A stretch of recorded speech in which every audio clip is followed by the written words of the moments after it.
Bienvenidos, ¿cómo se encuentran?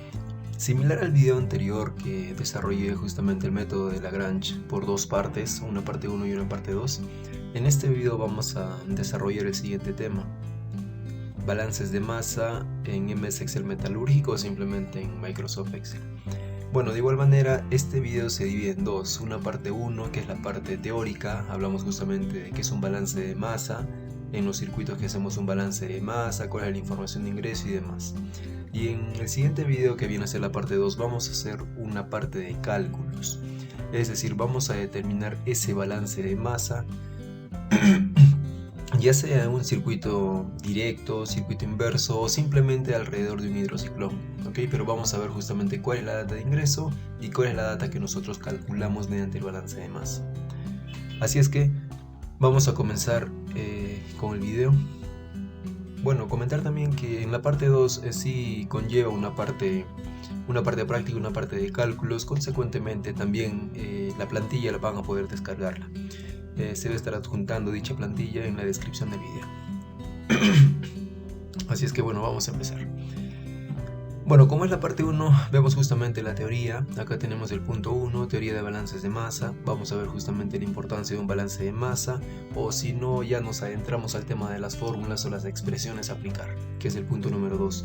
¿Cuáles son las fórmulas que nosotros aplicamos para determinar, por ejemplo, en el caso de que tengamos el porcentaje de sólidos para calcular la densidad, o si tenemos la densidad para calcular el porcentaje de sólidos, dilución y demás, que lo vamos a ver en breves momentos. Luego tenemos la información de ingreso. En este caso analizamos cuál es la información o la data que nosotros muestreamos, ya fuese, por ejemplo, quien esté viendo el video sea un operador de planta o simplemente un practicante de planta concentradora. ¿Cuál es la información que muestrea? O sea, ¿qué data yo muestreo del circuito directo inverso de molienda? Ya sea densidad, tonelaje de alimentación, o tengo la gravedad específica, y a partir de eso y con las expresiones determino ciertos valores, ¿ok? Luego tenemos aquí circuitos caso base. Para este caso se toca un circuito directo de molienda. Y luego tenemos el balance caso práctico. Como se dijo, el caso práctico se hace en la parte número 2 para ver justamente cómo hacer el balance de masa con cierta data de ingreso. Así es que referencialmente acá se tiene, por ejemplo, lo siguiente: un circuito directo de molienda. Ya se sabe por supuesto cuál es la diferencia de un circuito directo con un circuito inverso. También les comento que en videos anteriores ya habíamos publicado netamente un video que explicaba los diferentes tipos de circuitos, ya sea solamente de molienda convencional o integración de molienda SAG-bolas.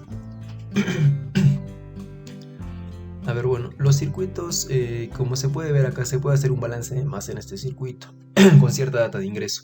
Lo mismo para este caso, podemos hacer un balance de masa pero con cierta data de ingreso. Y a partir de esto, es decir, conocer la matemática aplicada, se puede desarrollar un propio simulador con el lenguaje de programación de Visual Basic que tiene justamente Excel.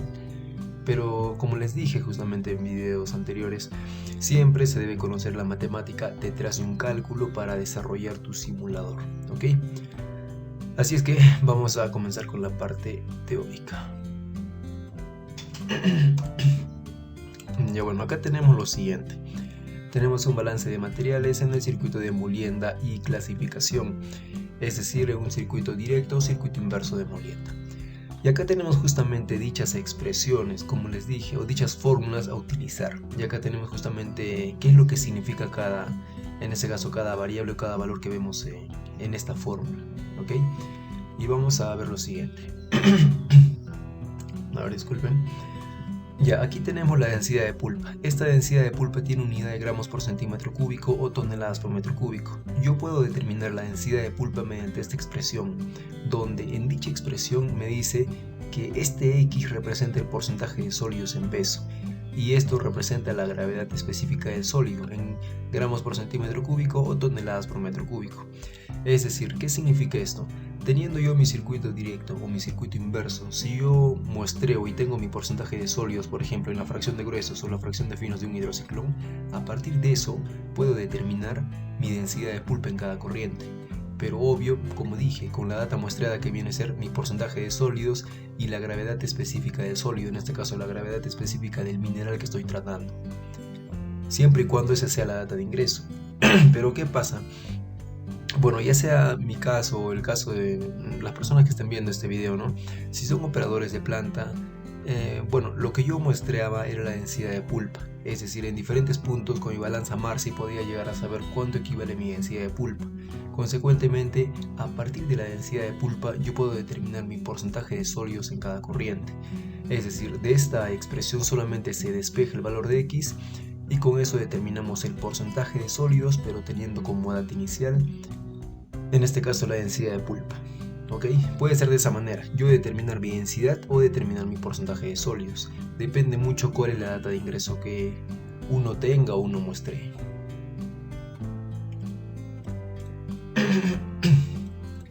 Ya. Luego, ¿qué es lo que sigue? Acá tenemos, para el siguiente esquema de molienda clasificación tenemos lo siguiente. Bueno, me muestra este esquema. Y ojo de que puede ser un poco confuso, ¿verdad? Si es que uno no está acostumbrado a ver ese tipo de circuitos directos inversos, ¿qué tipo de circuito sería este? Pero este es prácticamente el circuito directo. Porque si acá tenemos justamente la siguiente imagen, este es el circuito directo. Bueno, la diferencia del directo con el inverso prácticamente es que la granulometría de ingreso al circuito primeramente se clasifica o primeramente pasa por un evento de convolución. En el caso de que sea directo, primeramente pasa por convolución, y en el caso de que sea inverso, primeramente se clasifica. Y acá vemos justamente que la alimentación fresca que ingresa por esta tolva primeramente pasa por un evento de convolución. Lo mismo para este caso. Acá tenemos F, que es el tonelaje de ingreso, la alimentación o el FIT, que primeramente pasa por el evento de convolución. La descarga recién va a un clasificador, y el clasificador clasifica como fracción fina y fracción gruesa, o granulometría fina y granulometría gruesa. En este caso, la granulometría gruesa vuelve a convolución y la granulometría fina va hacia flotación, o en este caso para concentración. Lo mismo para este caso, descarga alimenta el hidrociclón, descarga hidrociclón, granulometría gruesa y producto finos, básicamente, o granulometría fina. Ese viene a ser un circuito directo, y es lo mismo que se tiene acá, solamente que acá ya se están asignando algunos valores, o en este caso algunas letras, ¿no? F de feed, alimento, M viene a ser descarga del molino o es el over, y ese viene a ser la recirculación o la fracción de gruesos.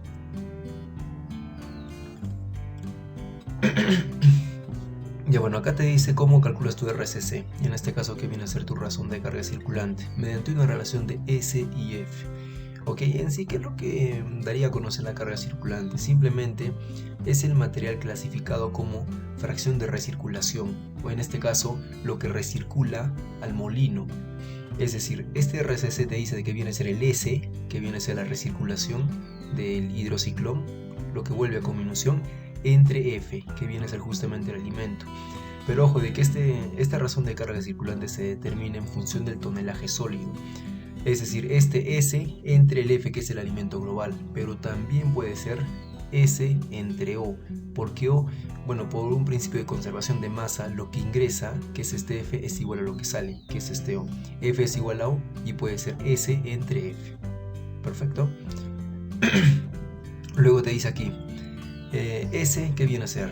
S viene a ser el tonelaje que vuelve, el tonelaje de recirculación es igual a la razón de carga circulante por F, que es el alimento. Es decir, en este punto, si yo ya voy diseñando mi plantilla o voy haciendo ciertos cálculos, la data de ingreso, como se dijo en esta primera expresión, puede ser bien la densidad o bien el porcentaje de sólidos. Y aquí la data de ingreso tendría que ser la carga circulante. Es decir, normalmente en mi circuito directo inverso yo debo saber cuál es mi densidad, debo saber cuál es mi razón de carga circulante, para que en función de esa razón de carga circulante determine mi tonelaje sólido que vuelve al circuito. Perfecto. Ya tenemos eso, continuamos. A ver, aquí nos decía de que F viene a ser tonelaje sólido que ingresa en el alimento, S tonelaje sólido que ingresa al molino, carga circulante, y RCC relación de carga circulante. ¿Ok? Además, F es igual a O, lo que ingresa es igual a lo que sale. Como dijimos, F, que es el tonelaje sólido de ingreso, es igual a O, que viene a ser la fracción fina del clasificador que va hacia concentración. Luego, acá te dice lo siguiente, este RCC que viene a ser la razón de carga circulante, también la puedes determinar en función solamente de diluciones. Mira, ¿qué nos dice? A ver, DO, que viene a ser dilución en la corriente O, rebose del clasificador, menos dilución en la corriente M, descarga del molino, entre dm, dilución en la corriente M, descarga molino, menos ds, dilución en la corriente S, arenas de retorno. ¿Ok? ¿Y cómo calculamos la dilución? Dilución viene a ser 100 menos el porcentaje de sólidos entre porcentaje de sólidos, o simplemente una pequeña correlación de líquido sólido. Esa viene a ser la dilución. Es decir, ¿qué pasa si en mi plantilla, por ejemplo, viendo mi circuito, no tengo la razón de carga circulante? Yo no sé cuál es la carga circulante en mi circuito directo o circuito inverso. Para este caso solamente aplico esta expresión o esta fórmula. En función de las diluciones puedo calcular mi razón de carga circulante. Perfecto, ya tenemos eso. Luego por debajo tenemos S es igual a esta expresión por F, pero esta expresión simplemente se está reemplazando. Es decir, S es igual a razón de carga circulante por F, y la razón de carga circulante me representa en función de diluciones esta expresión. Ya tenemos esta relación. Es decir, que yo puedo llegar a calcular mi tonelaje que vuelve, tonelaje de retorno, tonelaje circulante, en función de las diluciones y el tonelaje de alimentación, simplemente de esa manera. Ya luego por debajo me dice también de que puedo calcular mi carga circulante en base al análisis granulométrico, es decir, en base a la distribución granulométrica que sí, bueno, se muestra, ¿no? Y sí conocemos justamente esa data de ingreso. Y bueno, ¿qué viene a ser? Razón de carga circulante, granulometría en M, que viene a ser descarga molino, menos granulometría en U, que viene a ser fracción fina, entre S, o granulometría de S, que viene a ser retorno hacia el molino, menos M, que es granulometría en la descarga del molino. Y acá tenemos razón de carga circulante. Además, tenemos unos cálculos adicionales que viene a ser el caudal en galones por minuto, es decir, volumen por tiempo, sobre tiempo, ¿verdad? Volumen sobre tiempo. ¿Ya cómo calculamos ese caudal? Te dice 400 por toneladas cortas secas por hora entre, en este caso viene a ser porcentaje de sólidos y por la densidad de pulpa. Con esto yo puedo determinar mi caudal en cada corriente. ¿Ok? Esto específicamente es para cada corriente. Pero así como tengo estas unidades, también puedo determinar el caudal en metros cúbicos por hora. Volumen entre tiempo siempre. Acá tenemos la pulpa, tenemos que determinar en ese punto la pulpa en toneladas métricas por hora entre la densidad, pero la densidad sí o sí tiene que estar en toneladas métricas sobre metro cúbico. ¿Ok? Ya tenemos eso. Luego, aquí tenemos una pequeña proporción o proporcionalidad. El caudal del agua en galones por minuto es igual a 4 veces, en este caso, el peso del agua en toneladas cortas por hora. Ok, tenemos estas expresiones ya. A ver, tenemos un cálculo adicional.